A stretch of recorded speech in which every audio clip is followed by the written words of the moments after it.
What do royal wedding gowns, octopuses? I don't know what the plural of octopus is. Octopi?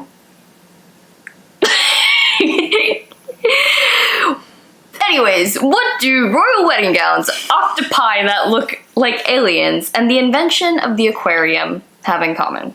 One woman, Jeanne Villepreux-Power.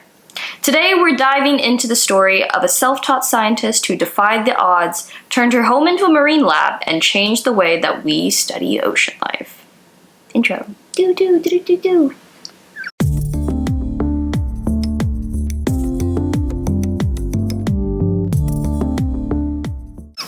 Also, check out our new setup and new mic, and I hope this sounds better. Yippee! Jeanne was born in Juliac, Limousin, France. I don't know how to pronounce these. Disha took French in high school, so she will be doing our pronunciation today. Except for that was a long time ago. Sorry, Dr. Altman, if these are bad. Well, she was born on September 25th, 1794. She was the eldest daughter of a shoemaker, and her mother passed away when she was 11. So, from a fairly young age, she had to take on quite a bit of responsibility. That is legitimately all of the information from her young life that is recorded. At 18, she decides that she wants to become a dressmaker or a seamstress. So she walks approximately 286 miles from her rural French village to Paris. So according to Google, it would take someone about 2 months to walk 286 miles. That's crazy. Like 2 months, like continuously? No. That would be like including breaks and if you were sleeping. Oh, okay. But if you didn't and you could just like magically walk nonstop, it would take the average person between 95 to 100 to 190 hours, which is straight walking. That's wild, depending actually. on like, I guess how long your legs are. Depending on how long your legs are. Yeah, but that's wild.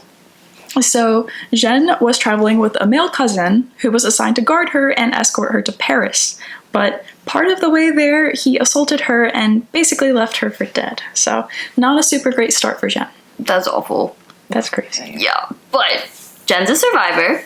She seeks asylum at a convent where they make her new travel papers. Like, travel papers back in the day are equivalents of IDs because her scummy little cousin stole hers. Why did he? I don't know. That's the part that was bothering me. Like, why did he take them? He had no purpose for them. Maybe he thought she was gonna die, so he didn't want to identify her.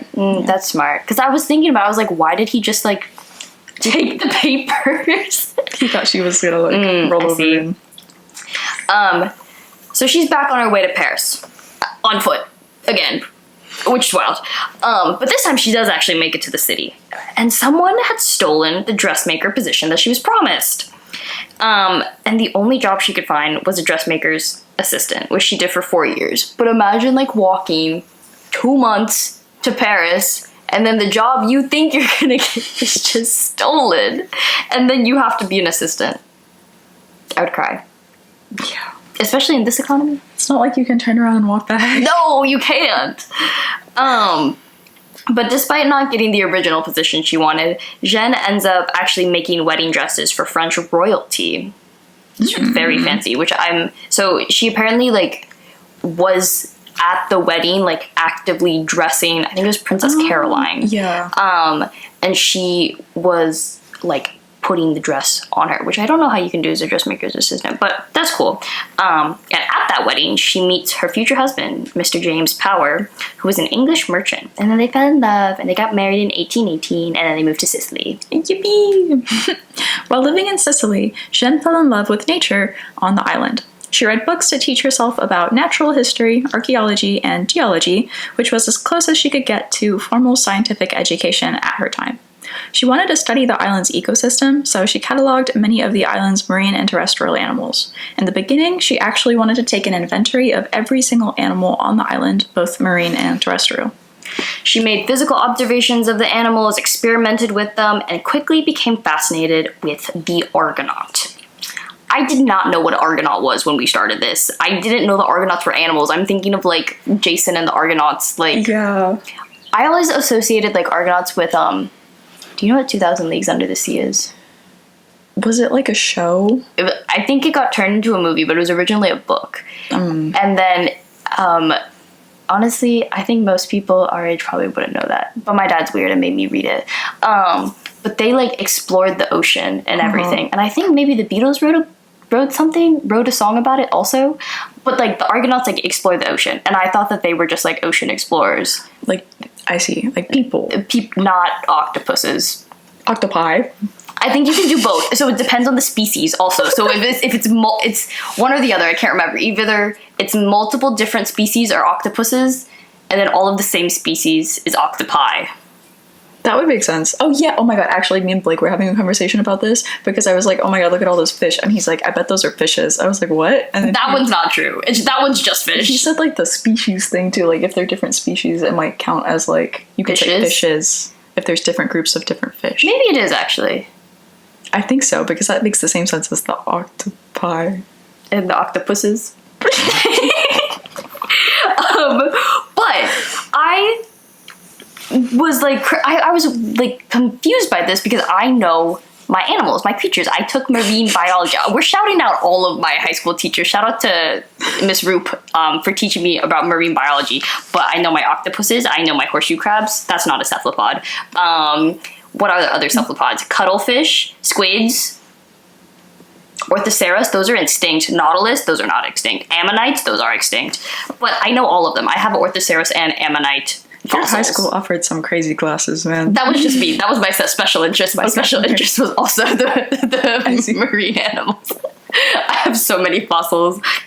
But I've never seen an Argonaut before.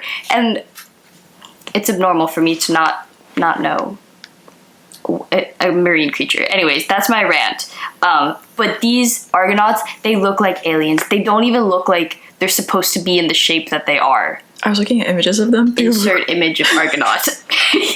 They're so weird. Yeah. They're like a circle and an oval and tentacles all at the same time. But like their tentacles are shaped weird. Like they're not all the same. Right. They kind of look like if a bird was a fish. Yeah. But also had like a shell, but only sometimes. Best description in the comments of what an Argonaut looks like wins, I don't know, nothing, but kudos. But yeah, so they don't have a shell, but they do. Only the females have shells. Yeah. I don't know why. But their shells are apparently very pretty, and the Chinese name for the Argonaut translates to the white seahorse's nest, and I don't know what the Chinese name is, and I'm not going to attempt to pronounce it. That's pretty, though. So Argonauts, being the strange little creatures that they are, had long confused naturalists. There were two big questions. How did the Argonaut get its paper-thin shell, and why do only females have a shell? The first question had two schools of thought. One was that the Argonaut made the shell itself, and then the second was that it used shells that it's found, similar to hermit crabs, to have shells. Like hermit crabs don't have shells and they're soft, and then they'll like scurry off and be like, oh, this is a nice shell, and they'll like scoop their way in. There was some kids book about like different hermit crabs, and they would line up and do like a shell exchange, and I'm pretty sure that actually happens, but like it was pictured really nicely in the kids book. I went to the beach once, and I literally saw, like, I picked up these little hermit crabs because I just thought they were cool, and I didn't realize they were doing a shell exchange, and they just like exploded out of their shells, and then they switched around and they went back into their shell. It was really weird. And that's so cool. They're soft and it's strange. Okay, so Jeanne actually mentions that she was drawn to the Argonaut because scientists had so many opinions about it. And they couldn't agree about anything. Typical of scientists. Yeah. Some more questions were about why the shell is shaped the way it is. Like, the animal doesn't even look like it naturally fits in the shell. Insert shell picture with Argonaut. And also, even though the Argonaut can fully detach from its shell, it never leaves it. So there's a whole other question of Argonaut reproduction. Argonaut. When it's time to make Argonaut babies. So when a mommy Argonaut and a daddy Argonaut love each other very much, they come together and they make baby Argonauts. And then a seagull brings the little new baby Argonaut in an Amazon shipping box and drops it off underwater. That's funny. True, though, this process is real weird. So the male Argonauts are like 20 times smaller than the female Argonauts. They'll detach one of their arms, known as the hectocotylus, and then the females will keep his arm in their shell to fertilize their Imagine eggs. like it's time to like reproduce and you just go, mine! Thank you! That's crazy. And then additionally, the female shell will grow 4 times its size during the reproductive period. What? Is it to like hold all the babies? I don't know. I don't imagine the babies are very big. I think it's just like, this sounds really weird, but like, you know, like how like during pregnancy, like women's like breasts will like grow like really big to provide like nutrients for like the baby. Yeah. I'm wondering if it's something like that. I don't know if Argonaut anatomy is anything like human anatomy. That's fair, but maybe this is also speculative, but maybe because the female's getting bigger and the shell like maybe protects her, it like grows over her because the babies aren't big, but she probably has like 4 billion of them. Yeah. Yeah, that's really strange. I don't even know. But Argonauts are hard to study in the wild because they're very skittish. Like, apparently they're actually very common, and, like, people just don't see them because they, like, run away. And, like, they'll get scared and just, like, same way a squid, they'll just, like, shoot ink and run away. But for 10 years, back to Jeanne, she made it her mission to study these strange little Argonauts, and she documented everything about them, like physiology, morphology, reproduction, habits, everything. And she even taught herself how to draw in order to record her observations. I feel like it's really hard to teach yourself how to draw. Like, I remember during COVID, I tried to teach myself to draw, and it did not go well. Especially realistically. Oh yes, and she did such a good job. Like, I don't know. If I didn't know she taught her, even knowing she didn't teach, even knowing she did teach herself to draw, she looks like it's like a professionally done. Her drawings are so good. And another unique thing about Jeanne is that most other naturalists at the time, they studied preserved specimens. So like dead Argonauts that had been preserved in formaldehyde. And I guess they were mostly just like looking at physiology and just like shape. But she decided that she was going to study them alive because it was the only way that she felt was proper to study Argonauts. To observe them closer, she created and built one of the world's first offshore research stations. It was basically a bunch of cages that were just anchored off the coast of Sicily, and then the cages had like observation windows so she could study the Argonauts without like spooking them. But every single day she would make food for them and then row her boat out to the cages and like drop the food in and then just like hang out at the platform and watch them like eat and chill and whatever. So she would spend like all her time there, but the system wasn't perfect. It would be so much easier for her to do her experiments ashore. So she decided she would create an aquarium. I don't know if she coined the term aquarium. I don't know. But aquariums were not a thing at the time. And an English biologist by the name of Richard Owen later referred to her as the mother of aquariophily, which I think is like the people that are really obsessed with the aquariums. Yeah, she's credited as like the first person to create it. Yeah, exactly. So, yeah. But I think like aquariophily is like a hobby. Like, have you ever seen like, oh my god, I used to be obsessed with it on like, I think it was like Animal Planet, and like people would come in and make these giant fish tanks, and like they'd be installed in like hotels or like people's houses or like restaurants, and they were like insane aquariums. That's crazy. I think that's like the like specific type of aquariophily. Yeah. Okay. Like obviously there are like aquariums and stuff like that, but like I think that's aquariophily itself. But she was the first to make an aquarium. Yes. And then in 1834, a professor named Carmelo Maravinga, I don't know. I think he was Italian, wrote in, oh my god, why did I get all the Italian? Wrote in the this says journal, Journal Letterario dell'Accademia Genoa di Catania. It was an academic journal, basically an Italian one, if you couldn't tell, that Jeanne should be credited with the invention of the aquarium and the systematic application of it to study marine life. She had created 3 different types of aquariums. There was a glass aquarium for her studies, a submersible glass one in a cage, and then a cage for larger mollusks. I hate that word. That would anchor at sea. So you might be wondering where she built the glass aquariums. In her house, obviously. I'm assuming she's out there just like welding with the glass and just like with a torch. And her hiking up her little like skirts and that. Like, oh, this is a nice piece of glass. I will take you home with me. She turned her entire home into a marine biology lab.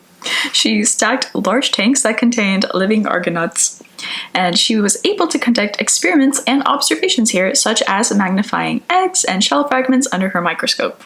She theorized that the females made their own shells, even though this contradicted her male peers' beliefs. And then in 1833, she began her groundbreaking experiments at the age of 39. Through these experiments, she proved that within days of hatching, the argonaut will make its own spiral shell. She knew that she had to observe an argonaut from birth to figure out when and how an argonaut would create its shell. Learning about living morphology is something you can't do it just looking at a dead specimen, which makes her studies really unique. She captured 3 pregnant females, each containing thousands of eggs in their shells, and watched them hatch. The tiny octopuses, octopi, I guess, in this manner. I'm looking up octopuses versus octopi. Octopuses. Regardless, these tiny babies were born naked in little gelatinous sacs. What does the Google say? The Google says the most commonly accepted plural of octopus in English is octopuses. While octopi is also used, it's based on a misunderstanding of the word's origin. The word octopus comes from Greek, not Latin. Oh. So it's octopuses? No, so the original plural is octopodes. Octopod. That's what it is. Words that are originally Latin are thing pi. Okay. And then if they're Greek, then it's pusses. So quick grammar lesson. Octopods. The octopuses were born naked in gelatinous sacs. And every 6 hours, Jeanne would visit the babies and observe them closely for 3 full hours. So one day, she carefully removed a 9mm baby octopus from the mother and saw that its arms were positioned around its membranous sacs. I think like it's like doing like a... Oh, okay. I thought it was like holding the sac. I think it's kind of like enveloped around itself. Oh, okay. The baby had begun to fold the end of the sac into the shape of a spire. So baby, it's like, I'm assuming that it's like coming out of the sac and then it's like taking it and like folding it. So the sac is becoming the shell. Yeah. Okay. Yeah. So Jeanne didn't want to disturb the baby, so she put it back under its mom and left it alone for another 6 hours. And then after she returned, she saw that the tiny octopus had already begun building its shell out of a thin filament, following the geometry of its mother's. Within hours, the thin film begins to grow thicker and then becomes, like, it has signature creases that are part of the Argonaut shell. If you saw our insert more Argonaut shell picture, it's like... but this was living proof that the Argonaut made its own shell, like, basically from birth. But this wasn't the end of Jeanne's experimentation. She was also interested in the shell repair. So she made a small puncture in the shell of an adult female to see how it would repair its shell, and what this might reveal about the intelligence at the time. So she also was one of the first people to like study like cephalopod intelligence, because like cephalopods, mainly octopi, are like one of the most intelligent ocean creatures and creatures in general. But this was like unique because at this time scientists did not believe that animals had consciousness. And she's like, nah, they got consciousness. And so this little hole was going to prove that. So the octopus moved its front arms and then swept over the puncture like a windshield wiper, and then just sealed the puncture with is it supposed to be gelatinous or glutinous? The article said glutinous, but gelatinous, kind of synonymous, like a sticky, gooey something or other. So put goop on the hole and sealed it. So Jeanne analyzed the composition of this goop and found that it was identical to the calcium carbonate of the original shell. I've never seen liquid calcium carbonate. Yes, I have. That's a lie. Sorry. The restored part of the shell was a little bit more bumpy than the original shell and didn't follow the exact like furrow patterns of the original shell. It kind of resembled a sort of scar, described as the mollusk equivalent of proud flesh in horses. So if you don't know what proud flesh in horses was, I didn't. I had no idea. It's basically the overproduction of granulation tissue, and granulation tissue is the material that the body produces during wound repair. It's really common in horses though. So when they get a large skin wound and it occurs usually like on their legs or like below their knees, it looks red, bumpy, and almost like cobblestone-ish. I see. So, anyways, Jeanne wanted to see if the Argonaut could repair its shell using spare parts rather than its own substance. So she broke the small piece of an adult shell, but this time she placed it in a tank next to fragments of other shells. And to her surprise, the Argonaut quickly went to the pieces and searched for the right piece. Like, basically a puzzle. So, like, clicked off the shell, put them in a new tank, surrounded by, like, little fragments of shell. The Argonaut's like, I like you. And then put that piece of shell on its own shell, and then again used the goop to, like, weld it back in place. Jeanne spent hours and hours and hours and hours with her Argonauts, watching this feat of intelligence that they portrayed. Other naturalists, who had only previously studied dead Argonauts, had declared the idea of an animal possessing intelligence absolutely impossible. How are you going to do that from a dead animal? If the animal's dead, how is it going to have intelligence? I think they were like, oh, well, this dead one doesn't have any intelligence, so therefore they never had intelligence. I'm pretty sure they thought that about women, too. You're probably right. I don't know. It took a long time for people to study, like, physiology and, like... related to consciousness. Yeah. However, Jeanne had repeated her experiments for 5 continuous years and gotten the same results every single time. Through this, she showed that the Argonaut did in fact have intelligence. You know, something without intelligence couldn't put a puzzle together. I know men that can't put puzzles together. They don't have consciousness. Anywho. In 1839, she published her first book describing these experiments.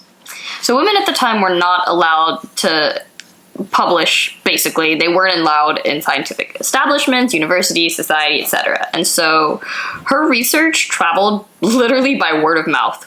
And in 1839, during the week that photography was born, Sir Richard Owen, aka England's preeminent? What is preeminent? Like really early scientists. That dude. He was before Darwin. He read one of her letters and presented her findings before the London Zoological Society. Her research was groundbreaking and was soon being published in English, French, and German to be widely circulated around Europe. Her second book about the comprehensive environment of Sicily was published in 1842 and was republished by the Historical Society of Messina. It's Italian, I don't know how to say it. And then she published another book in 1860. She was a publisher for real. Oh, yeah. And then throughout her life, she was also concerned with conservation and is credited with developing sustainable aquaculture principles in Sicily. By the end of her life, Jeanne belonged to more than a dozen scientific societies and was in correspondence with at least 16. Woo! She was yapping. D1 yapper! For our fellow non-Gen Z members that don't know what a D1 yapper is, it means that you talk a lot. Also known as a chatterbox. Nice way to connect them. She was also the first woman member of the Catania Academia Joannia. I don't know, another academic society. It's geology in Italian. Okay, that would make sense. I'm not sure. That is speculation. Anywho. Her research not only began to uncover mysteries of physiology and biology, but also laid the groundwork through her shell repair experiments for later studies on the topic of octopus intelligence. Her creation of the aquarium changed the study of sea creatures forever. And in 1997, her last name, which I cannot pronounce... Go ahead and try. Villepreux-Power? That's what it looks like.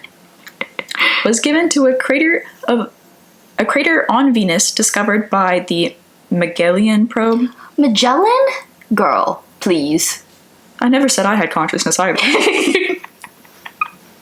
The Magellan probe. What is Magellan? Magellan's like node, like Magellan. Oh my goodness. Sometimes I look at the letters and they're not the right letters, okay? The Magellan probe. One of us knows.